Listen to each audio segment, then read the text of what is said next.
Bismillahirrahmanirrahim. Alhamdulillahi Rabbil Alamin. Sallallahu wasallam wa barak ala abdihi wa rasulihi nabiyina Muhammad wa ala alihi wa sahbihi ajma'in. Amma ba'd. Assalamualaikum warahmatullahi wabarakatuh. Taib, ngayon, papasukin na natin yung tungkol sa da'wah. Alhamdulillah, yung sa akida na akin natalakay kanina, okay na yun. Dito tayo sa da'wah, pero ito ay meron ding connection sa akida, inshallah. Siyempre, bawat isa sa atin, huwag mong sabihin na, Ustad, hindi ako da'iya. Hindi ako da'iya, kaya hindi kailangan yung lecture na yan. Sa sinabi mo pa lang na ganun, ibig sabihin, mali yung pagkaintindi mo sa da'wah. Akala kasi nila yung da'wah, trabaho, profesyon, trabaho, yung da'wah. Kasi may sweldo eh. Doon sila kumikita sa da'wah. Ngayon, ikaw na kumikita sa ibang bagay, hindi ko na kailangan mag-da'wah kasi kumikita ako sa trabaho ko eh. Di ba? Ganun yung utak ng mga tao. Yun yun, Ustad. Bakit pa ako kailangan mag-da'wah? Nandyan na sila, Ustad, nandyan na sila. Tsaka, meron naman akong income naman, meron akong business. Sila, wala silang kita eh, wala silang income eh, kaya nagdada'wah sila para maka-income sila. Totoo yun, bro, hindi. Ha? Sa tingin mo? Diba? Okay. Ito para sa inyo lahat. Itong kaalaman sa da'wah. Meron tayong 15 na kaalaman tungkol sa da'wah. At inshallah, pag may bigay ko sa inyo itong 15 na kaalaman tungkol sa da'wah, inshallah, kung kinadar ng Allah, magbabago na yung pananaw nyo sa da'wah. Kung hindi kinadar ng Allah, ganun pa rin. Pero sisikapin ko, inshallah, na gawin ko ito. Hindi para baguhin yung kadar. Hindi para palugod ng Allah sa akin, inshallah ta'ala. Tayo, ang unang kahulugan ng da'wah, mga kapatid, yung ibig sabihin yung pakinabang, yung lesson na makukuha natin sa da'wah. Ang da'wah, ang pinaka-intensyon o pinaka-layunin bakit tayo magdada'wah ay para malugod ang Allah sa atin. Yun lang. Hindi para baguhin yung kadar. Tayo, sino ngayon sa mga assistant ang nakapag-da'wah na? Nakapag-explain sa Islam? Sa isang tao? Sino sa iyo? Ika-assist, tayo, alhamdulillah. Nasubukan mo ng da'wahan ng isang hindi Muslim. Tayo, bismillah. Nung kasagsagan ng pagda'wah mo sa kanya, ano yung intention mo doon? Di ba para mag-Muslim siya? Siyempre, alam nga, useless lang yung laway ko kung hindi siya mag-Muslim, di ba? Talagang gagawin ko yung pinaka-best ko na mag-Muslim siya. Di ba? Para mag-Muslim siya. Tayo. Meron tayong paniniwala sa qadar, sa akida, na ang lahat ay tinadhana na ng Allah. Kung kinadar ng Allah na yung tao na yun ay hindi magmumuslim, kaya mo bang pamuslimin siya? O bakit ka nag-intensyon niya pagmumuslimin siya? Ano pa, para saan pa yun? Tay, kung kinadar ng Allah na siya ay magmumuslim, magmumuslim ba siya? Magmumuslim siya. So bakit mo pa kailangan siyang da'wahan sa intensyon na mag-Muslim siya? Tapos na. Ha? Para mag-Muslim siya. Yun yung tanong ko. Yun yung tanong ko. Intindihin natin. Meron tayong paniniwala sa Islam na nakatadhana na ang lahat. Kung kinadar ng Allah yung tao na yun, kasi yung kadar, hindi natin alam, di ba? Kung kinadar ng Allah yung tao na yun na siya ay hindi magmumuslim, bakit mo siya pamumuslimin? Kaya mo bang gawin yan? Hindi. Okay. Tayo. Kung kinadar na ng Allah na siya ay magmuslim, so para saan ko yung pagsusumikap mo na pamuslimin siya kung kinadhana ng Allah? Para saan? Para sa ano yun? Ikaw yung tagapagtupad ng kadar? Parang ganon? Ya Allah, hindi mayayari yung kadar mo kung wala ako. Kailangan ko siyang da'wahan para mag-Muslim siya. Para may sakatuparan yung kadar mo na mag-Muslim siya. Ganon ba yun? Ganon yung mga kapatid? Si Bro Rashid, di ba nagdadawa ka? Ganon yun? Ilipat ko sa iyo yung tanong. Yung totoo, Meron tayong, ito yung sa akidah part sa dawa, meron tayong paniniwala sa qadar na ang lahat ay tapos na. Di ba? O baka iba yung paniniwala mo? Ay, hindi na. Alhamdulillah. Okay. So yung taong dinadawahan mo, ano yung pinaka-intention mo? Di ba mag-Muslim siya? Di ba? Para saan pa kung bakit mo siya dadawahan? Di ba para mag-Muslim siya? Okay. Kung nakakadar na siya ay hindi mag-Muslim, kaya mo siya pa-Muslimin? Hindi. So para saan pa yung intention mo na mag-Muslim siya? Tay, kung nakakadar na siya ay mag-Muslim, so bakit mo pa kailangan siyang pa-Muslimin kung Allah ay nagtakda na siya ay mag-Muslim? Ano, ikaw yung taga-implement ng qadar ng Allah na kung hindi mo gagawin, hindi man yan ang qadar ng Allah. So para saan pa, bakit mo siya dinadawahan na gusto mo siya mag-Muslim?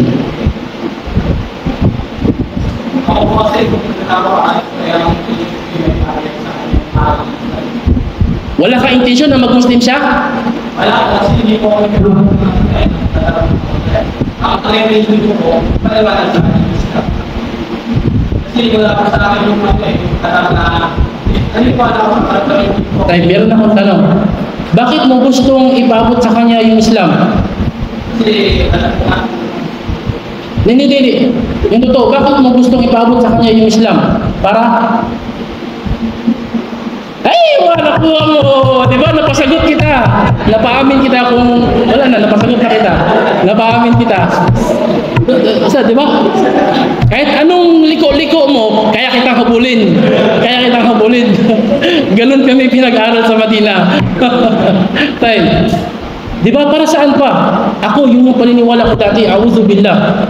Meron pa tayong ginagawa na shirk, ustad. Shirk, a'udhu billah. Okay, merong pumasok sa center, gustong mag-Muslim. Kristiyano pa siya, gusto niyang malaman kung ano ang Islam. Okay, sino sa inyo sa mga babae yung magaling magdawa? Yung magaling magdawa? Yung huwag niya ituloy yung sarili. Sino? Ikaw, sister? Huwag na lang kayo, si ustad na lang. Siya yung pinakamagaling magdawa. Sa tingin natin, di ba? Hindi natin siya pinupuri, pero sa tingin natin. Mayroong isang sister. May isang sister. Gusto niyang magsyahada. Gusto niyang malaman muna ang Islam. Yung humarap sa kanya ay isang sister lang din na bagong Muslim. Samantalang nandyan si Brother Yusuf. Ano yung isipin mo? Wag siya. Dapat si Brother Yusuf para magsyahada yun. Di ba? Dapat si Brother Yusuf para magsyahada. Dapat wag yun. Hindi yung magaling magdawa, hindi yung magsyahada. La ilaha illallah. Nakuha niyo yung mensahe? Hindi. Ano yun? Hindi ang Allah ang magagabay, si Brother Yusuf ang magagabay, hindi ang Allah. Kapag ginusto ng Allah na magabayan yung tao na yun, kahit sino pwede niyang gamitin, kahit Christian, maniniwala kayo? May isang Kristiyano sa Riyadh, Saudi Arabia, may isang Kristiyano siya, pero nakapagpasyahada siya ng 12. Nagbalik Islam ang 12 dahil sa kanya, Kristiyano siya. Ginamit ng Allah. Ngayon, tinanong siya ng mga sheikh, bakit hindi ka pa nagmo-Muslim? Sabi niya, sapat na ng Muslim sila, okay na ako sa pagiging Kristiyano mo. Ginamit na Allah yun. Yun yung shirk na paniniwala natin na kapag hindi yung magaling magda'wa, ang magda'wa sa tao na ito, hindi siya magsasyahada. Di ba, Ustad? Shirk, a'udhu billah. Sa panahon ni Umar bin Khattab, radiyallahu anhu, nung siya yung khalifa, si Khalid bin Walid, yung isa sa mga sahaba na general ng mga Muslim na hindi kailanman siya natalo sa digmaan. Alam mo yung Ustad, di ba? Nung panahon na gera, si Khalid bin Walid ang laging general. Laging nananalo hanggang sa yung mga sundalo ng mga sahabat sa mga tabi'in. Kapag mayroong gera na gagawin, tinatanong nila, sino yung commander natin, sino yung general? Sino yung leader sa gawing gera? Si Khalid bin Walid. Sama tayo dyan. Siguradong panalo yan. Kasi si Khalid bin Walid yung pinuno, magaling yan. Sino yung leader ng Si Fulan. Wow. Mamamatay lang tayo lahat doon. Narinig yun ni Umar. Subhanallah, sabi ni Umar, huwag kayong gumawa ng shirk. Huwag niyong gawin yung tagumpay sa kamay ni Khalid bin Walid, ang tagumpay na sa kamay ng Allah. Kami ng Allah. Para hindi mafitna yung mga kamusliman, tinanggal ni Umar si Khalid bin Walid. Khalid bin Walid, bumaba ka. Hindi ka na pwede pang maging general. Normal ka na lang na sundalo. Para hindi mafitna yung mga tao. Yung paniniwala ng mga tao na yun yung paniniwala natin sa da'wah. Totoo sa do, nag-iimbento lang ako. Totoo. Subhanallah. Kapag hindi, dapat yung magaling magdawa yung ipadawa natin dyan para magsyahada talaga yan. Shirk. Tayo. Ito yung una. Dapat sa da'wa mo, yung intention mo ay yung ikalulugod ng Allah. Kaya balik tayo doon sa tanong, nag-register na tanong kay bro kanina. Yung bakit mo dadakwahan? Ang pinaka-the best doon, sis, bakit mo dadakwahan yung tao? Hindi para baguhin yung kadar niya na mag-Muslim siya kung nakakadar na siya hindi Muslim. Hindi. Para lang malugod sa iyo ang Allah. Yun lang yun. Wala nang iba. Hindi mo mababago yung kadar. Pero, siyempre, kailangan mong husayin yung da'wa mo sa kanya. Bakit? Kasi ang Propeta Muhammad nagsabi, "Inna Allah yuhibbu idha amila ahadukum amalan ay yutqinahu." Tunay na ang Allah ay mahal niya isa sa inyo. Yung kaluguran ng Allah, ibibigay niya sa inyo kung siya ay gagawa ng isang gawain na at kanya itong huhusayan. Ano sa Tagalog? Husayan o husayan? Husayan o husayin? Ano ba yung mahirap kung Bisaya mo lang ito sa Tagalog, sa Tagperon lang. Sa Bisaya, tarungon. Husayan. Di ba? Husayan. Para lang naman din sa Allah yung gagawin mo na ikalulugod na Allah. Ano yun? Basta kay basta kay pwede na yan. Ganun ba? Or huhusayan mo. Huhusayan mo, siyempre. Bro, dadaawan mo siya, hindi para pa-Muslimin siya, nakakadar na yun. Dadaawan mo siya para malugod sa iyo ang Allah. At yun yung intensyon ni Propeta Muhammad SAW. Hinuhusayan ni Propeta Muhammad. Alam na ni Propeta Muhammad kung sino yung magmuslim sa kanyang dinadakwahan. Yani, alam na niya yung kadar na mangyayari. Alam na niya yung kadar. Kasi meron siya paniwala eh. Ano siya? Yani, sugo siya ng Allah.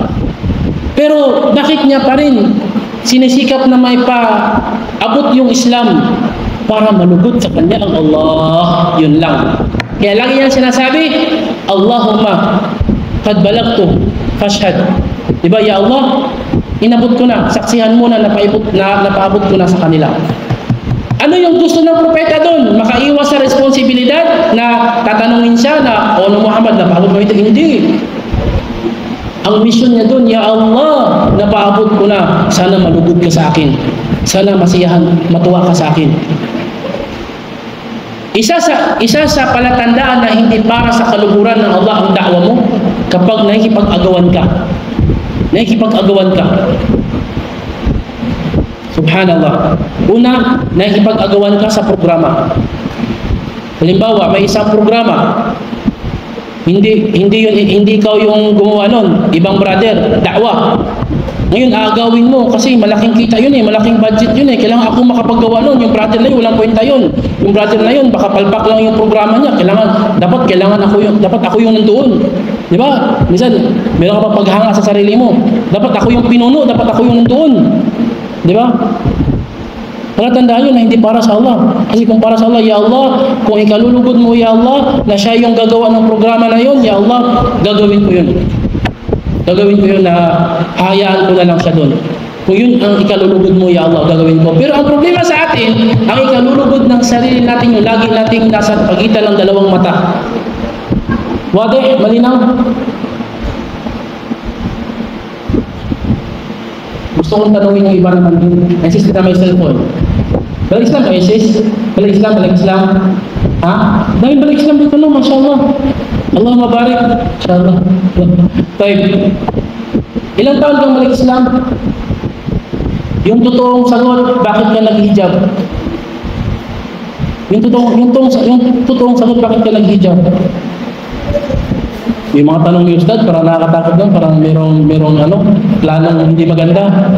Bakit ka nag-hijab? Bakit ka nag-hijab? Para sa Allah? Wow. Sa kang alamat kung para sa Allah yung pag-hijab mo. Yung totoo. Ha? Inutos ng asawa mo.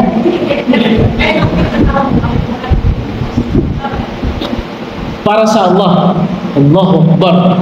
Mumtaz. Allahu Akbar. Para sa Allah. Okay na yun. Okay na. Hindi na kita halongkatin pa. Maghanap ako ng halongkatin ko. Kung totoo para sa Allah. Or salita lang. Di ba meron sa Facebook? Di ba? Asawain ko siya for the sake of Allah. Di ba mga ganon? For the sake of Allah. Ano yung tinutukoy mo for the sake of Allah? Di ba nasa Facebook? Di ba? Nasa Facebook. Meron mga reels na dumadaan sa Facebook na mashallah, naglalambingan yung dalawa, nagmamahalan for the sake of Allah. Allahu Akbar!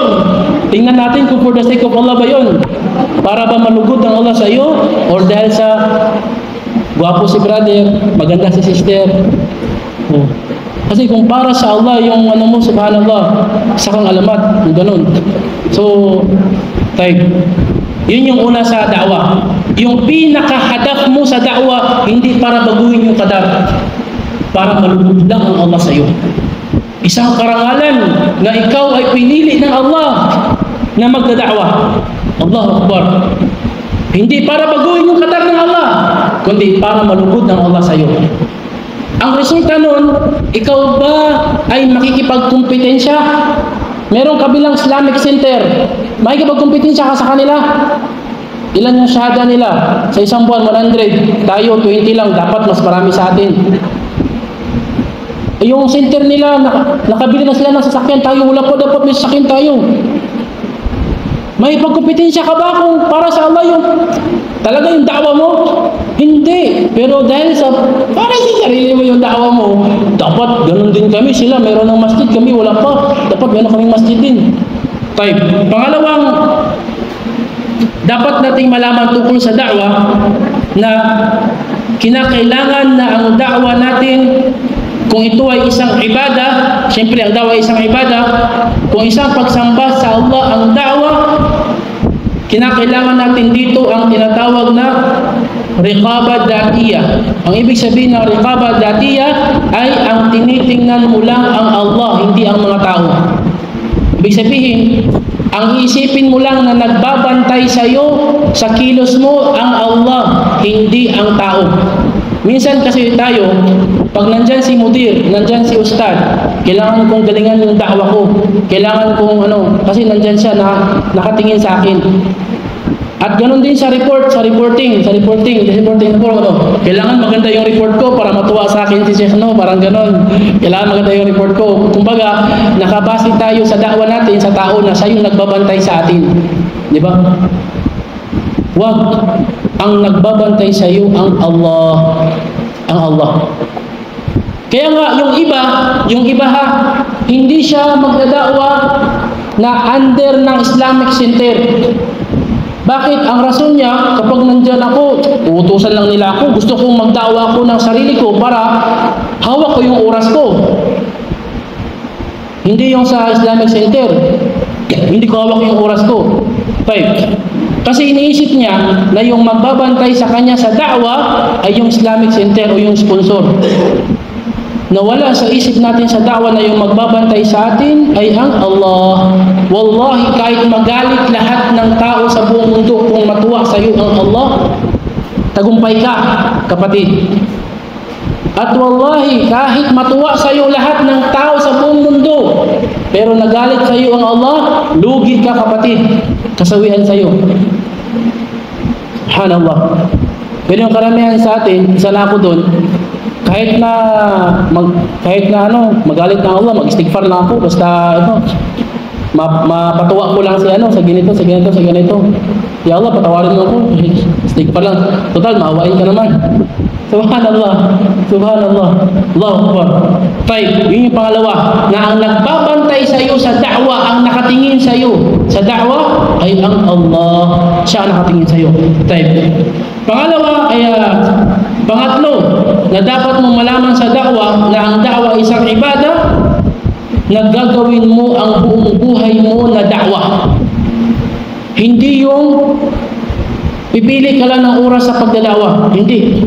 Buong buhay mo da'wa. Kahit nasa loob ka ng pamamahay mo, da'wa yun. Makakapagda'wa ka doon. Kahit kumakain ka, nakakapagda'wa ka, gawin mo yun. Paano? Siguro ikaw, paano? Kumakain ka, nagdada'wa. Ustad, paano yun? Kumakain ako, nagdada'wa ako. Paano yun? Paano yun? Meron akong tinatawagan? Paano yun? Nagdada'wa ako habang kumakain. Paano yun? si Bader.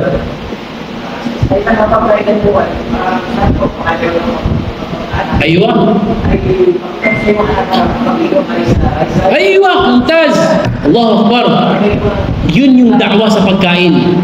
Ipapakita mo sa anak mo, ikaw sister, huwag mo sabihin na hindi ako da'iya. Ano hindi da'iya? Ano ka? Ano lang, mali ka lang? Nasa loob ka ng bahay mo, da'iya ka, nagdada'wa ka. Paano? Pati yung hijab mo, da'wa yun sa anak mo. Lalabas ka ng bahay mo na nakahijab, makikita ng anak mo na ganun pala, o sige, maghijab din ako, da'wa yun. Kapag kakain ka na pinapakita mo sa pamilya mo na ikaw ay kakain sa kanang kamay, hindi ka umiinom sa kaliwa o kakain sa kaliwa, da'wa yun. Huwag nating isipin mga kapatid, ito, mali yung paniniwala natin, subhanallah, na ang da'wa ay para lang sa mga ustad, para lang sa mga Islamic, sa mga nagtatrabaho sa Islamic Center. Hindi. Ang da'wa ay sa lahat ng Muslim, sa buong buhay mo Muslim ka. Ngayon, meron ditong isang usapin na dapat nating malaman. Meron tayong paniniwala, bro, kailangan mo gusto kitang magda'wa, gusto kitang turuan ng da'wa para magda'wa ka sa mga Kristiyano. Sasabihin ng tao na, hindi ustad, wala akong ano dyan, kayo na lang dyan, wala akong kakayahan magda'wa. Sige bro, alhamdulillah, okay na, maghanap kami ng iba. Mali yun. Ang pagdadawa hindi lang sa pagharap sa mga Kristiyano. Ang pagdadawa sa loob ng bahay din. Yung tao na yun, turuan mo siya paano niya gawin yung tunay na Muslim. Kaya kami mga kapatid, kapag meron kaming ginagawa na da'wa training, hindi lang doon nakafokus sa paano ka sumagot sa mga tanong ng mga hindi Muslim. Kundi paano mo gawin yung tunay, paano mo isabuhay yung Islam. Paano mo isabuhay yung Islam? Kapag nagampanan mo na, nagawa mo isabuhay yung Islam at in-apply mo sa bahay mo, Allahu Akbar. Sa opisina mo, Ustad, engineer ako, hindi ako makapagda'wa. Kayo na lang dyan, la ilaha illallah. Sa opisina mo bro, nakapagda'wa ka. Ano yung? Siyempre, may balbas ka. Tapos, ipakita mo sa kanya yung ugali ng isang Muslim. Da'wa yun.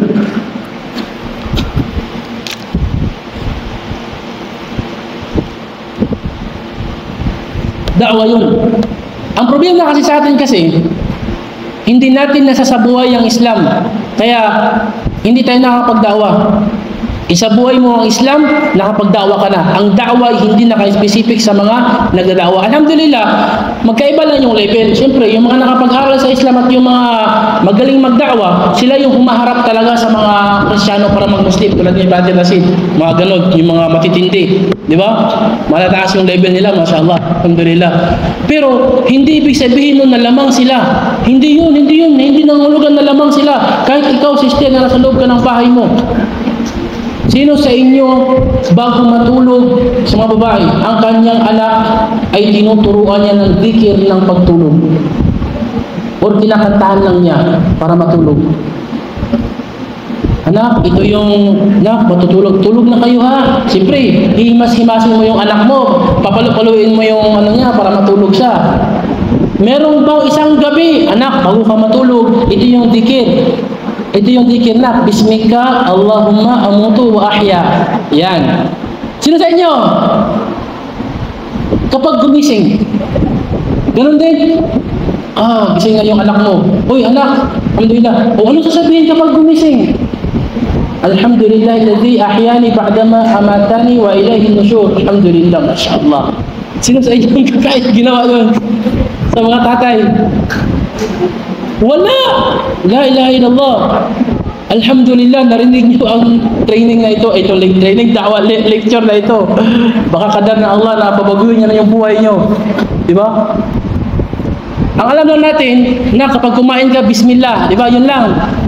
Ganas mong kumain, alhamdulillah. Sino sa inyo ang nagturo sa anak niya na kapag papasok sa siya, ito yung sasabihin? Nak, ito yung sabihin, Bismillah. Di ba? Ano sabihin pag masaya? Ano sabihin? Bismillah, tapos a'udhu Allahumma inni a'udhu bika min al-khubuthi wal khaba'ith. Yun. Naturo ba yun sa anak naturo mo yun sa anak mo? Alhamdulillah. Yung iba. Wala, kami lang gumagawa ng mga anak namin, bahala lang sila, mag-Kristiyano sila.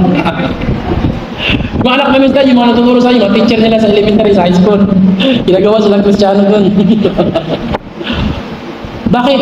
Ginagawa, totoo yun, ginagawa Kristiyano yung anak mo na hindi mo namamalayan. Ano yung ginagawa nila sa school bago mag-aral? Please stand up. Sino yung mag-lead sa prayer? Yung anak mo rin, siyempre, nahihiya siya, umupo, tatayo din siya. Tapos nakaganon din siya. Baka memorize na yung ano niya, yung dasal. Our Father, who art in heaven. A'udhu billah, la ilaha shahadu, la ilaha illallah. Tinuturuan ng mga Kristiyano yung mga anak mo na hindi mo namamalayan. Tinuturuan nila mag-shirk. Tapos ikaw sa bahay mo, hindi mo tuturuan. Yung mga anak ko, tinatanong ko palagi, anak, nasaan ang Allah? Sa taas. Minsan yung anak ko, minsan, pa, anong ginagawa niya sa taas? Bakit nandun siya palagi? Malaman mo yun mamaya pag medyo malaki ka na konti. Basta, ngayon, ang importante, alam mo na sa taas siya. Okay na yun. Tapos mamaya, pagka dumating ka sa edad na pwede na, tinuturo ko sa iyo, anong ginagawa niya sa taas? Subhanallah. Tayo, alhamdulillah, yun yung pangatlo, na ang buong buhay natin da'wah. Kahit mangingisda ka, nagdada'wah ka, ipakita mo yung ugali ng isang Muslim. Kahit nagtitinda ka, nagdada'wah ka, ipakita mo yung ugali ng isang Muslim. Yun. 5. Next, pang-apat, kung sa paniniwala mo na ang da'wah ay para sa Allah, pang-apat ay dapat mo itong husayan. Dapat mo husayan. Dahil sa sinabi ng Nabi sallallahu alaihi wasallam, "Inna Allah idza amila ahadukum amala, inna Allah yuhibbu." Ang Allah mahal niya sa inyo kapag gumawa ng isang gawain ay kanya itong hinuhusayan. Husayan mo na kung ito ay para sa Allah. 5. Madali natin na next okay. Merong isang magandang bagay tungkol sa husayan. Inshallah. Merong isang kaalaman na may konektado sa paghuhusay sa da'wah.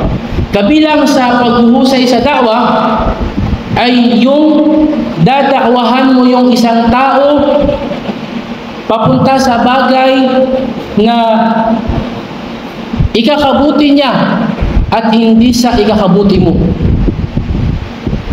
Yung paghuhusay sa da'wah, siyempre para sa Allah yung gagawin mo, pero dadakwahan mo yung tao, tuturuan mo siya ng bagay papunta doon sa ikakabuti niya, hindi doon sa ikakabuti mo. Kuha natin. Ano yung halimbawa doon? Halimbawa kami sa Islamic Center. Tuturuan namin yung isang estudyante para maging katulad namin na maging ustad, maging dahiya. Samantalang hindi naman talaga yun yung ikakabuti para sa kanya. Ang ikakabuti para sa kanya maging pulis kasi yun yung pangarap niya. Gabayan mo siya na maging pulis. Huwag mong pilitin na maging dahiya siya. Huwag mong pilitin pag-aralin sa Bagyo. Gusto niya maging pulis. Doon mo siya gabayan. At sa kanyang pagiging pulis, tuturuan mo siya na anak o brother, sikapin mo na ikaw ay maging dahiya sa pagkapulis mo. Habang ikaw ay naka-duty, nagdadakwa ka sa mga kapwa mo mga pulis. Yun. Kumbaga, huwag kang magdakwa ng isang bagay na ikakabuti para sa iyo. Isa sa mga halimbawa doon, yung pagpapatayo ng masjid. 5. Bakit ko dito ipapatayo yung masjid? Kasi malapit sa amin. Samantalang may isang lugar na maraming Muslim na walang masjid. Bakit hindi doon? Wag, baka masira lang nila, dito lang sa akin yung masjid. Ibig sabihin, nagdadakwa ka para sa ikakabuti ng sarili mo. Hindi para sa ikakabuti ng mga tao. Maraming ganun. Alam mo na mas mainam doon ang masjid sa lugar na yun. Kasi maraming mga Muslim doon. Pero bakit mo pipilitin na dito sa lugar mo yung gagawin yung masjid samantalang ikaw lang yung Muslim? Ikaw lang yung Muslim. Gusto mo lang talaga na magkaroon ka ng masjid. Hindi para sa Allah, hindi para sa ikabuti ng sarili mo. Panglima mga kapatid, na dapat natin malaman sa da'wah ay kapag pinaniwalaan mo na ang da'wah isang ibada, pagsamba sa Allah, ay huwag mong gawin yung sarili mo na nagkukontrol ka sa mga tao. Ibig sabihin, hindi mo gagawin na ikaw yung boss nila, na dapat nilang sundin kung ano yung inuutos mo at dapat nilang iwasan kung ano yung pinagbabawal mo. Hindi porkit ikaw yung dahilan kung bakit nagshahada yung sister na yun, ikaw na yung namumuno sa kanya. Sister, ako yung dahilan kung ba't ka nag-Muslim, dapat gawin mo ang ganito, ang ganito, ang ganito. Kumbaga, hindi ikaw ang leader niya. Hindi tayo katulad ng ibang mga pananampalataya na yung mga leader niya, yung mga pare, sa mga Hindus, pati sa mga Shia. So, kung sino yung mga leaders nila, yun yung mga namumuno sa kanila na kung para bagang ginagawa nilang alipin yung mga membro nila na dapat sundin nyo ako. Then ako yung nakapagdakwa sa inyo. Ako yung pinuno ninyo. Sundin nyo ako. Kaya yung iba is yumuyuko sila, halimbawa sa mga Shia, sa mga Sufi, yuyukuhan nila yung kanilang pinuno. Ikaw na isang da'iya, huwag kang ganon. Pantay-pantay lang kayo. Ang pinagkaibahan lang ninyo ay pinili ka ng Allah para maging da'iya at para magabayan yung tao na yun. Pero hindi mo nabago yung kadar na ikaw yung lamang. Meron kasi sa atin na paniniwala na ako yung dahilan na nagshahada yung tao na yun. Makakaramdam ka ng proud sa sarili mo, di ba? Namangha ka. Totoo yan, sis. Wow, nagshahada siya nang dahil sa akin. Iba talaga ako. Matindi ako. Kahit hindi mo sinasabi yun, binubulong yun ng puso mo. Matindi ka, matindi ka. Di ba? Kakaiba ka, isang alamat, parang gano'n. Isang alamat.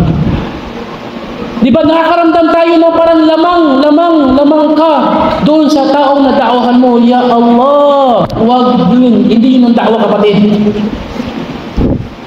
Pinili ka lang ng Allah na naging instrumento na magabayan yung tao na yun, pero hindi sabihin lamang ka na sa Kanya. Ang Allah ang gumabay sa Kanya, hindi ikaw. Walang lamang, hindi ka lamang. Yun yung problema sa da'wa. Masya Allah, ilan yung nagshahada? 10. Sino nakapag-shahada? Si Brother Rashid Nantiza. Masya Allah. Brother Rashid, ang galing mo magdawa, napashahada mo sila. Ako din naman, alhamdulillah bro, alhamdulillah bro, Masya Allah, biyaya ng Allah yun. Astagfirullah, alhamdulillah ka pa. Sinabayan pa yung papuri nila, astagfirullah bro. Ginabayan sila ng Allah, yun lang yun. Period. Yung pinaka-the best, Brother Rashid, pag ginawa, pinuri ka, dahil may isang pastor na nagshahada, ang galing ni Brother Rashid, pastor na pasahada niya. Di ba? Siyempre, ano yung sagot mo doon? Alhamdulillah bro, alhamdulillah. Di ba? Gano'n ka. Ang pinaka-the best na isagot mo sa kanila, hindi. Ang Allah ang gumabay sa kanya. Yun lang yun, tapos na. Period. Hindi bro, ginawa kang instrumento. Yung shaitan may pride talaga. Ngayon ikaw naman, oo nga, instrumento ako, Masya Allah. Ibang klase ako, naging instrumento ako. Talaga ang tindi ko. Kakaiba ako. Ginawa ko naman sa dinami-dami namin dito sa Tarlac, ako yung ginawa ng Allah ng instrumento. Masya Allah, kakaiba talaga ako. Si Imam Ahmad bin Hanbal, magandang kwento ito. Mapulutan niyo ng aral. Si Imam Ahmad bin Hanbal rahimahullah, isa sa mga magigiting na ulama sa Islam. Imam Ahmad bin Hanbal, nung siya ay naghihingalo, ang anak niya ay nasa tabi niya at nagsasabi, Papa, sabihin mo la ilaha illallah. Ano yung sagot ng tatay niya? Hindi pa. Hindi. Yung anak niya natatakot, Papa, malapit ka nang mamatay, sabihin mo yung la ilaha illallah. Ang sinasagot ng tatay niya, hindi pa. Nung nagising yung tatay, at alhamdulillah, naligtas siya doon sa kamatayan na yun, hindi siya namatay. Nung bumalik yung pag-iisip niya, nilapitan siya ng anak niya. Papa, bakit nung time na naghihingalo ka, nagsasabi ako ng la ilaha illallah, pero ang sagot mo, hindi pa. Ano ibig sabihin mo doon? Sabi niya, anak, dumating sa akin si Iblis. Habang naghihingalo ako, nagpakita siya sa akin. At sinabi niya, ya Imam, ang tindi mo, hindi kita naligaw. Ngayon, mamamatay ka na. Hindi kita naligaw. Matindi ka. Natalo mo ako. Sabi ni Iblis. Anong gusto ni Iblis, Ustad? Ano gusto niya? Ano gusto ni Iblis? Subhanallah. Kaya ang sabi ni Imam Ahmad bin Hanbal, hindi pa. Ibig sabihin, buhay pa ako. Pwede mo pa akong mafitna. Pwede mo pa akong malinlang. Buhay pa ako. Yun yung ba't siya nasabi, hindi pa. Ngayon, anong layunin ni Iblis? Bakit na ginagawa yun? Ahmad, ang tindi mo. Masya Allah, hindi kita naligaw. Ngayon, namamatay ka na hindi kita naligaw. Gusto ni Iblis na humanga si Imam Ahmad bin Hanbal sa kanyang sarili. At yun yung kaligawan. Ibig sabihin, kahit kapag ihingalo ng tao, ang Iblis ay patuloy pa rin magliligaw sa iyo. Gusto ni Iblis na humanga ka sa sarili mo. Kapag humanga ka sa sarili mo, khalas, sira lahat ng ibada mo. Lahat ng mabuti mong gawa, burado. Ngayon, sabihin natin na nakapagpasyahada ka ng isang tao at ngayon, yun nga, sabi mo na hindi, ang Allah ang naggabay sa kanya. Tapos pinuri ka ng mga tao, oo nga, ang Allah naggabay, pero ikaw yung ginamit na instrumento, alhamdulillah, instrumento ako, alhamdulillah. Yung Iblis, bubulong sa iyo ang tindi mong instrumento. Masya Allah, ibang klase ka, sa dinami-dami ng instrumento, ikaw yung pinakamatindi. Napagsyahada mo siya, isipin mo, pastor, napasyahada mo, ang galing mo. Papasok sa puso mo yun, subhanallah, a'udzubillah. Kaya ang dapat sa isang taong nagdadawa, tulad ninyo din, halimbawa yung anak nyo, naturuan nyo na paano magdikir, matulog, paano magdikir, gumising, ano yung dikir paglabas ng bahay. Huwag kang humanga na, alhamdulillah, yung anak ko, tinuruan ko ngayon, magaling na siya. Kung hindi dahil sa akin, masya Allah, hindi matututo na ako yung nagturo sa kanya. Huwag. Sabihin mo, ginabayan siya ng Allah. Yun lang yun, tapos na. Ginabayan siya ng Allah. Yun lang yun. Malinaw? Huwag mong buksan ng pintuan na papasok si Iblis. Totoo, Ustad? Huwag mong sabihin na instrumento ako. Ang Allah naggabay at ako ay isang instrumento. Pintuan yun ni Iblis. Huwag kang magbukas. Isarado mo lahat. Hindi. Ginabayan siya ng Allah. Yun lang yun. Tapos na. Halimbawa, ganito, lecture natin. Masya Allah, si Ustad, dahil sa lecture niya, unawaan ko yung tungkol sa biyaya, na fix na pala. Masya Allah, si Ustad, galing pa ng Dipolog yun, galing pa ng Mindanao. Ako naman, sabihin ko, alhamdulillah bro, na ano ka? Hindi, walang Ustad Rashid. Walang Rashid ang nasa harapan ninyo. Hindi ko kayo nakikita at hindi nyo ako nakikita. Yun lang yun, ang Allah ang naggabay sa inyo. Period. Wadeh, malinaw? Yun lang yun. 5. Problema sa atin, kailangan ako yung sikat. Di ba? Dapat sikat ako. Dapat ako yung pinakamagaling magdawa sa social media. Kailangan marami akong followers. Kailangan purihin niyo ako. Di ba? Yan yung, kahit hindi niya sinasabi sa bibig niya. Halimbawa, bakit pa kailangan, kung halimbawa, meron kang saying, si Brad, si Ustad, sa'yo ikaw yung, namin ha, pulutan, konti lang. Si Ustad, Abdul Basir, meron siyang ipopost sa Facebook na isang hadith o isang kataga, sayings na da'wa. Bakit pa, Ustad, kailangan mo ilagay yung picture mo doon na nakaganon ka? Picture mo. By Ustad Basir, graduate ng Islamic University of Medina. Bakit pa kailangan ganun, Ustad? Sapat na bakit pa kailangan ganun? Bakit pa kailangan ganun? Sabihin mo kayo na to. Bakit ba kailangan ng picture ni Lord Aswad Sinabi ko sa tapos nakagano ka sa gilid. Ang ganda pa ng, alam mo, ang ganda pa ng pagkaigid. Di ba? By Ustad Lut Aswad. Kasi university graduate. Bakit? Di ba? Subhanallah. Nakakatakot na kapatid. Subhanallah. Sa da'wah, yun yung ang Allah ang naggabay, ang nagturo, yun lang yun, tapos na. Wala nang iba. 5. Panglima, pang-anim. Pang-anim, ito, napakahalaga to. Wala, hindi natin matatapos. Allahu Akbar. Ano oras yung duhur? Ha? 12:05. 5. Hanggang alas 3 naman yung Ustad? Hanggang alas 3 naman? 5 minutes. Yun, maganda. Inshallah. Pahabain natin yung oras ng kaluguran ng Allah, yun lang yun. Di ba? Hindi ko pahabain yung oras para ituturo ko sa inyo yung hindi nyo nalalaman. Hindi, nakakadal na yun eh.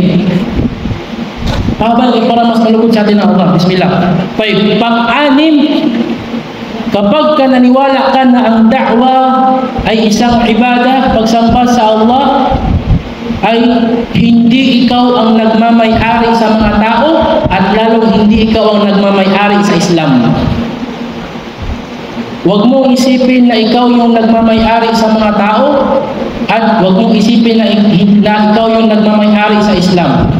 Ano ibig sabihin nito? Ang ibig sabihin nito, Ustad, yung salitang hindi ikaw ang nagmamay-ari sa tao, huwag mong sabihin na kapag hindi ako nagda'wa sa kanila, wala, hindi magsasada yun. O hindi sila magagabayan. Kailangan ko pumunta doon para magabayan ko sila. Walang ustad sa kanila eh. Dapat doon ako. Walang ustad doon sa mga tao na yun. Walang magtuturo sa kanila. Ano, hayaan ko ba yung mga Kristyano ang magtuturo sa kanila? Hindi, dapat ako ang pupunta doon. Kailangan doon ako para magabayan sila. Ito yun, hindi. Ito yun, gano'n. Kailangan ko magda'wa doon. Bakit? Kawawa yung mga tao doon, wala silang ustad, walang nagda'wa sa kanila. So, kailangan pumunta ako doon. Bakit? Ikaw ba yung nagmamayari sa kanila? Bakit? Kung wala ka, maliligaw ba sila ng landas? Kung hindi ikaw, maliligaw ba sila? Wallahi, kung naisin na Allah na magabayan sila, ay hindi ikaw, magpapadala ang Allah doon ang tao na magagabay sa kanila. Huwag mo isipin na kung hindi ikaw lang makapunta doon, hindi sila magagabayan. Ganon din sa Islam. Kung hindi ka magdadawa sa Tarlac, wala. Minsan, yun yung problema ko sa amin sa Dipolog dati hindi ko pa naiintindihan ito. Mga bro, meeting tayo. Kailangan natin matutong magda'wa at kailangan tayong magda'wa dito sa Dipolog. Kasi sino magdada'wa kung hindi tayo ang magdada'wa? Di ba totoo yan? Sino magdada'wa kung hindi tayo? Dapat sikapin natin yung magda'wa. Maliligaw yung mga tao kapag hindi tayo nagda'wa. Ya Allah, ano ka? Diyos ka? Maliligaw yung mga tao kung hindi tayo nagda'wa. Hindi ikaw ang may-ari ng Islam. Kahit hindi ka magda'wa, tutulungan ng Allah ang Islam. Tutulungan ng Allah ang Islam. Sa kamay mo man o sa kamay ng ibang tao. Huwag mong sabihin na ikaw, Rashid Nantisa lang ang nag-iisa nakapag-aral sa Dipolog. Kailangan mong magda'wa dahil kung hindi, ang mga tao ay mamamatay sa kanilang kaligawan. Hindi ka ang may-ari ng Islam at hindi ka ang may-ari ng mga tao. Ang problema kasi, akala ng mga da'iya na sila ang may-ari ng mga tao at sila ang may-ari ng Islam. Kung hindi ako magda'wa sa kanila, walang Islam doon. Alhamdulillah, ako yung nagpatayo ng masjid doon. Kung hindi ako nagpatayo, walang masjid doon. Alhamdulillah, walang masjid doon. Hindi ako nagpatayo ng masjid doon. Oh, mashallah. Kapatid, ibang-iba ka. Ikaw na yung Allah ngayon. Hindi. Kung mayroong masjid na nakatayo doon, ibig sabihin, kinadar na talaga ng Allah yun na may masjid na nakatayo doon. Pasalamat ka lang na ikaw yung napili ng Allah na mangyari yung bagay na yun. Pero hindi sa gawain mo mababago yung kadar. Kung walang masjid na itatayo doon, kahit na doon ka pa tumira, kahit may mga sponsor pang dumating doon, walang masjid na may itatayo doon. Hindi ikaw ang may-ari ng Islam. at hindi ka may-ari ng mga tao. Ngayon, si sister na, ito maganda doon na, number 6 eh.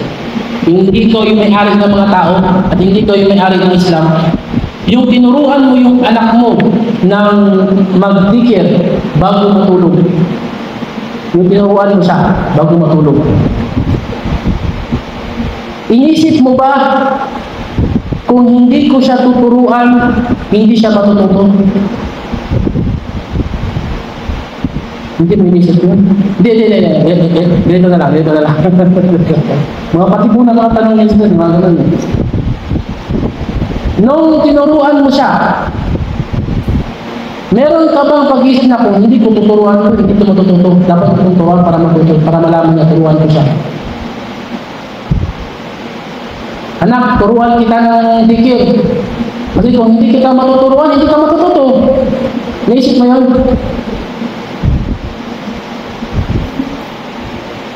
Paano ba? Hindi mo naiintindihan yung tao? Naiintindihan mo, pero? Oo, wala siyang marinig kung hindi mo i-guide. Yun yung gusto kong marating na mensahe. Five. Ibig sabihin, kung hindi mo siya i-guide, naliligaw siya. Aywa, ikaw yung may-ari sa kanya. Aywa! Totoo hindi. Ikaw yung may-ari sa kanya. Ito number 6. Huwag mo isipin na ikaw yung may-ari ng mga tao at ikaw yung may-ari ng Islam. Wallahi, kahit hindi mo siya turuan, kung pinadala ng Allah na matututo siya, magpapadala ang Allah ng ibang tao na magtuturo sa kanya. Hindi ikaw. Hindi ikaw may-ari ng Islam. Hindi ikaw may-ari ng mga tao. Pero bakit mo siya sinisikap o bakit mo siya tinuturuan? Bakit? Walang ibang intensyon, dapat hindi para malugod lang ang Allah. Ya Allah, gagawin ko ito, hindi para matutuwa ang anak ko, kasi nakakadarnay na anak eh. Gagawin ko ito, ya Allah, para malugod ka sa akin. Wa'ajiltu ilayka rabbi tarda. Sabi mo sa ya Allah, walang ibang dahilan kung bakit ko naiwan yung kaum ko, yung nasyon ko, at nagmamadali ako papunta sa bundok para lang matuwa ka sa akin. Yun lang, para matuwa ka sa akin. Malinaw? Okay na o number 7 tayo? Number 7. Number 7. Ito, napakahalaga nito. Subhanallah, napakaganda nito. Kapag ka inisip mo na ang da'wa ay para sa Allah, ikalugod ng Allah, tataas ang paningin mo. Tataas ang paningin mo. Ibig sabihin, hindi ka titingin sa baba. Anong ibig sabihin nito? Sa Allah ka lang nakatingin. Ya Allah, gagawin ko to para malugod ka sa akin. Para kang bulag na ang Allah lang yung narinig mo. Wala kang pakialam sa mga tao, purihin kanila, awayin kanila. Never mind. Hindi ko naman trabaho. Hindi ko layunin na pasiyahin kayo. Awayin niyo ako. Siraan niyo ako. Walang problema sa inyo yan. Hindi ako nagdakwa para ma-please kayo. Hindi. Ya Allah, alam mo yun, nagdadawa ako para sa iyo. Tataas yung paningin mo. Tataas. At ang resulta nito, sasarap yung pakiramdam mo. Bakit? Kahit na meron kang ginawa na programa at nag-failure, hindi ka malulungkot. Hindi mo naman talaga layunin na maging success yung programa. Ang layunin mo makuha yung lugod ng Allah. Yun lang. Yun lang yun. Period. Pero siyempre, huhusayan mo. Bakit? Kasi gusto ng Allah eh, na husayan mo. Gawin mo yung lahat ng kaya mo na magtagumpay yung programa na yun. Hindi para magtagumpay yung programa na yun, kundi para malugod sa iyo ang Allah. Yun lang yun. Malinaw? Tataas yung tataas yung paningin mo. Hindi ka may stress sa mga tao. Palayasin ka nila, walang problema. Palayasin niyo ako. Kayo yung maging leader, kayo yung maging leader. Iban niyo ako sa masjid, walang problema. Iban niyo ako sa masjid, wala akong pakialam sa inyo. Kasi yung trabaho ko, hindi kayo ang layunin ko. Ang layunin ko, malugod ng Allah sa akin, yun lang yun. Kung ikalulugod ng Allah sa akin, na hindi ako makhutbah sa masjid, yun yung target ko. Ang problema sa atin, sinisiksik natin yung kasi pinipilit. Dapat ako ang nandyan.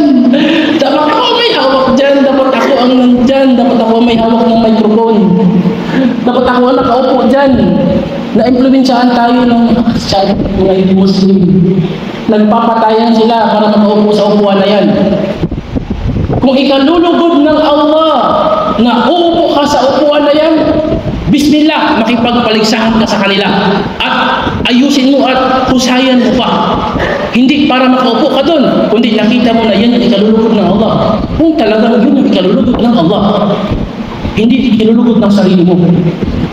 Kuha natin, tataas yung pananaw mo sa buhay, tataas. Hindi mo hahabulin yung mga tao. Halimbawa, meron na asawa bro, wala pang asawa. Tayo. Gawin kita pulutan ngayon muna. Saglit lang. Ngayon, meron ka nagustuhan na isang sister. Nakita mo, Masya Allah, nagustuhan mo. Meron kang paniniwala na kung ano yung tinakda ng Allah, hindi na magbabago yun. Kung tinakda ng Allah na mapapasayo yung sister na yun, mapapasayo yun kahit na hindi mo ligawan. Kahit hindi ka umakyat sa bahay ng tatay, mapapasayo yun kung tinakda ng Allah. Pero ang duda, may duda ka doon sa kadar ng Allah? Wala, alhamdulillah. At kung sakali tinakda ng Allah na hindi yun mapapasayo, kahit pumayag pa yung tatay, nasubukan ko yun, subhanallah. Hindi kadar, hindi nagyari. Hindi ka trustado. Akala ko pwede na ito, Masya Allah. Pero wala, hindi. Buong pamilya pumayag, buong tao pumayag. Pati ako pumayag, pati lang ako. Nakalay bro. Ha? Pero hindi kinadar ng Allah. Wala. Maafi. Wala nangyari. Ngayon, bakit ko ba kailangan pagsumikapan na maasawa yung sister? Dapat wala kang ibang intensyon. Ya Allah, asawahin ko yun. Dahil gusto mo, ya Allah, malulugod ka kung maprotektahan ko yung pagkalalaki ko, yung puri ko, hindi ako makagawa ng haram at gagawa ako ng mga Muslim. Nasasamba sa iyo, ya Allah, gusto mo yun. Kaya't gagawin ko, asawahin ko, ya Allah, para makuha yung kaluguran mo. Wa'ajiltu ilayka rabbi litarda. Aakit ako sa bahay ng sister. Pero siyempre, dahil sa kaluguran ng Allah yung gusto mo, gagapangin mo pa sa ilalim yung sister, i-chat mo na walang paalam sa magulang. Yun ba yun? Ha? Yun? Hindi. Siyempre, magagalit sa iyo ang Allah. Ya Allah, nag-chat siya sa akin. Yung sister, nag-chat sa akin yung sister. Bro, akit ka pa sa bahay, sabi mo daw ako. Ano reply ko doon? Ay, ikaw, ano reply mo? Replyan mo? Oo, sis. Bakit mo alam, sis? Ano, sis? Payag ka ba, sis? Ako yung mag-asawa mo. Re-replyan mo. La ilaha illallah. Dapat gawin mo, ya Allah. Hindi ikalulugod mo, ya Allah, na re-replyan ko to. Hindi ko gagawin yan. Hindi ko re-replyan yan. Tataas yung ano mo. Gustong-gusto mo yung sister asawahin. Ngayon, hindi tinakda ng Allah. Hahabul-habulin mo. Makikinig ka ng mga music na mga broken-hearted na mga music dahil broken-hearted, hindi ako tinanggap, iba yung pinakasalan. Hindi! Masaya ka! Bakit? Hindi ko naman ang Allah, ang kaluguran ng Allah yung habol ko, hindi yung kaluguran ng sister. Tataas yung pananaw mo sa buhay kung kaluguran ng Allah ang hinahangad mo. Hindi ang kaluguran ng sarili mo at ng mga tao. Wadih, malinaw? Yun yung pangpito. Sa da'wa, ganoon din sa da'wa. Tataas yung pananaw mo sa da'wa kung yung kaluguran ng Allah ang hinahanap mo. 5. Pang-8. Ito maganda din, Masya Allah. Kung naniniwala ka na ang da'wa ay isang ibadah, ibig sabihin lamang ay hindi ka mapapagod nito. Hindi ka susuko at hindi ka mapapagod. Kapag inisip mo na ang da'wa ay ibadah, kahit gaano kahirap, aabanti ka, aabanti ka. Pahinga ka lang konti, abanti na naman. Bakit? Kasi iniisip mo na ibadah ito at malulugod ang Allah. Pwede ba sa ibadah day off? Pwede, day off. Day off muna tayo ha. Wala mo nang sala. Kahit isang linggo lang, kahit isang araw lang, sa isang linggo. Walang fajar, walang dhuhr, walang asar, walang maghrib, walang isya. Bakit? Day off. Lagi na lang sala. Yung trabaho mo, may day off. Ito din, may day off. Yung trabaho nga, may sweldo, may day off. Kaya walang sweldo, walang day off. Ano yan? Yung mga tao yan, benepisyo yung hinahanap. Benepisyo sa sarili. Hindi.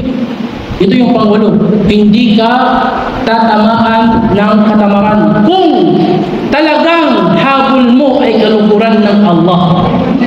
Ang problema kasi sa atin kasi kung bakit tayo tinatamad minsan magda'wa, tinatamad magturo, dahil nakuha mo yung gusto mo eh. Nakuha mo yung gusto ko, okay na. Nakuha mo yung gusto ko, okay na, sapat na yun. La ilaha illallah. Tatamarin ka. Pero yung gusto mo is kalukuran ng Allah, hindi ka tatamarin. Tayo, pang-Siyam. Kapag in-intention mo sa da'wa ang kalukuran ng Allah, dahil ito ay isang ibadah, wala kang mamaliitin na kahit sino. Lahat pantay-pantay sa'yo. Lahat dadakwahan mo. Dadakwahan mo ang bata, dadakwahan mo ang matanda, dadakwahan mo ang mayaman, dadakwahan mo ang mahirap. Anong nangyari kay Propeta Muhammad SAW nung dinakwahan niya yung mga Quraysh at may dumating sa kanya na bulag? Gustong magtanong tungkol sa Islam at hindi siya pinansin ng Propeta Muhammad SAW dahil mas inuna ng Propeta Muhammad yung mga Quraysh na dakwahan, yung mga pinuno. Anong aya, anong surah sa Quran ang bumaba? Suratul? Ha? Sino yun? Nagsagot? Surah? Abasa. Ikaw yun, no? Surah Abasa. Abasa wa tawalla an ja'ahu al-a'ma. Pinagalitan siya ng Allah, ya Muhammad, wag mo piliin kung sino yung dadawahan mo. Abasa wa tawalla. Yun yung surah. Kapag ka-intention mo sa da'wa mo na kalukuran ng Allah, wala kang pili. Hindi yung may nagsyahada na sister. May nagsyahada, si brother na sila naman. May nagsyahada bro, matanda, lola. Pumunta sa'yo, gusto niya mag-Muslim, may kasamang apo. Maganda, 18 years old. Maganda. Sabi ng lola, gusto namin mag-Muslim. Pati yung apo ko mag-Muslim din. Welcome lola, welcome. Inshallah. Yun, nagsyahada na sila. Ngayon, nag-request yung lola, puntahan mo kami sa bahay, turuan mo kami magdasal kasi nahihirapan ako maglakad pupunta sa Islamic Center. Ikaw naman, walang problema lola, pupunta ako sa bahay niyo. Okay na. So, ngayon, binigyan mo sila ng pamphlets, lola, basahin mo ito ay sa Suratul Fatiha, i-memorize mo, at ganoon din sa apo mo. Nung pumunta ka sa bahay, lola, na-memorize mo ba yung Fatiha? So, hindi, mahirap. Lola, basahin mo ulit ha. Basahin mo ulit. Para ma-memorize mo kasi kailangan niya sa sala. Yung dalaga, na-memorize mo yung Fatiha siya, hindi. Ganito ha, repeat after me. Alhamdulillahi Rabbil Alamin. Ito ha. Ar-Rahman Ar-Rahim. Ar-Rahman. Yan. Maganda. Maliki Yawmiddin. Maliki Yawmiddin. Grabe yung effort mo. Pero sa lola, ito na sapat na itong pamphlets. Basahin mo na lang yan. Basahin mo na lang yan. Hindi ako makakita. Bili ka ng lola, yung makapal na salamin, yung malaki yung grado para makita mo. Yung dalaga, maganda. Halika. Repeat after me. Bismillahirrahmanirrahim. Bismillahirrahmanirrahim. Nasisiyahan ka, huwag tinuturuan mo siya. Hindi kalukuran ng Allah yung layunin mo sa da'wa. Iba. Tapos sasabihin mong tanggap yung da'wa mo. Sasabihin mo makapasok ka ng paraiso. Hindi, gawa ka ng sarili mong paraiso. At ipasok mo yung sarili mo. Yun. Yung pang-Siyam, naam, wala kang pipiliin sa da'wa kung talagang kalukuran ng Allah. Minsan, ayoko makhutbah sa masjid na yan. Bakit? Hindi nakikinig yung mga tao dyan sa akin. Doon lang ako kasi nakikinig sila sa akin. Wow, Masya Allah. Ibig sabihin pala, kapag nagkhutba ka, talagang nababago mo yung pananaw ng mga tao kasi balak mo target mo talaga yung mga nakikinig. Ikaw yung sa kanila, tagapagbago na kanilang kaisipan. Di ba? Aanin ko yung khutbah doon sa masjid na yun. Hindi na sarado yung tainga nila. Doon na lang ako sa mga nakikinig sa akin. Masya Allah. Ibig sabihin pala, kapag nagdawa ka, talagang magagabayan yung tao nakikinig. At yung hindi nakikinig, hindi magagabayan. Yun yung ibig mong sabihin. Wallahi, kahit bungol pa yan, yung bungol sa bingi pa yan. Dakwahan mo. Kung sakaling kinadar ng Allah na siya ay magmumuslim yan. Magmuslim yan. Ilang beses nangyari sa amin na merong brother nagsyahada. Pinapalo up namin sa bahay niya. Tinuturuan namin siyang magsala. Siya lang yung Muslim. Yung nanay niya nandun, nakikinig lang sa amin. Subhanallah, nagsyahada yung nanay niya. At yung brother, nagmurtad pa, yung nanay niya nanatili sa Islam. Hindi namin target yung nanay, yung anak lang. Pero yung nanay pa yung nag-ano. Ilan? Di ba Ustad? Ilan yung ganun? Napakadami. Ang tunay na intensyon na kung para sa Allah yung gagawin mo, wala kang pipiliin sa da'wah. Basta't alam mo na ikalulugod ng Allah, gawin mo. Isa sa mga sheikh, inimbita siyang mag-lecture sa masjid. Napakaraming tao. Mga abot ng 1,000 o mahigit pa. So naghanda siya ng lecture na talagang ginalingan niya. Nung dumating siya sa masjid, oras ng lecture, tulad kanina, walang tao, alas 9 daw, pero walang tao, alas 9. Alhamdulillah. Isa lang yung umupo sa kanya, isa lang. Yung nag-aadhan sa masjid, hinihintay lang yung adhan. Hindi umupo yung isa para makinig sa kanya, para lang hinihintay yung oras para mag-adhan. Anong ginawa niya? Cancel yung lecture? Bukas na lang, sunod na lang? Hindi. Tinuloy niya yung lecture. Kung paano niya inihanda sa 1,000 tao, itinuloy niya at yung nag-aadhan yung nakikinig. Tinanong siya ng mga tao sa paligid, bakit mo pa rin tinuloy? Isa lang yung nakikinabang. Sabi niya, hindi ako nag-lecture para sa inyo. Nag-lecture ako para malugod ng Allah sa akin. Sapat na yun. Hindi ako nag-lecture para sa inyo. Nag-lecture ako para malugod ang Allah sa akin. Sapat na yun. Tagumpay na ako doon. Kinadar na Allah na hindi kayo makapakinig. Yun. Hindi ko kayang baguhin yung kadar. Kinadar na Allah na hindi kayo makakarinig ng lecture ko. Yun na yun. 5. Yun yung pang-siyam. Wala kang pipiliin. Buhos lang. Wala kang pipiliin. Pero husayan mo, siyempre. Husayan mo. 5. Wallahu ta'ala alam. Subhanakallah bihamdik. Ashhadu an la ilaha illa ant. Astaghfiruka wa atubu ilaik wa akhiru da'wana anil hamdulillahi rabbil alamin. Assalamu alaikum warahmatullahi wabarakatuh.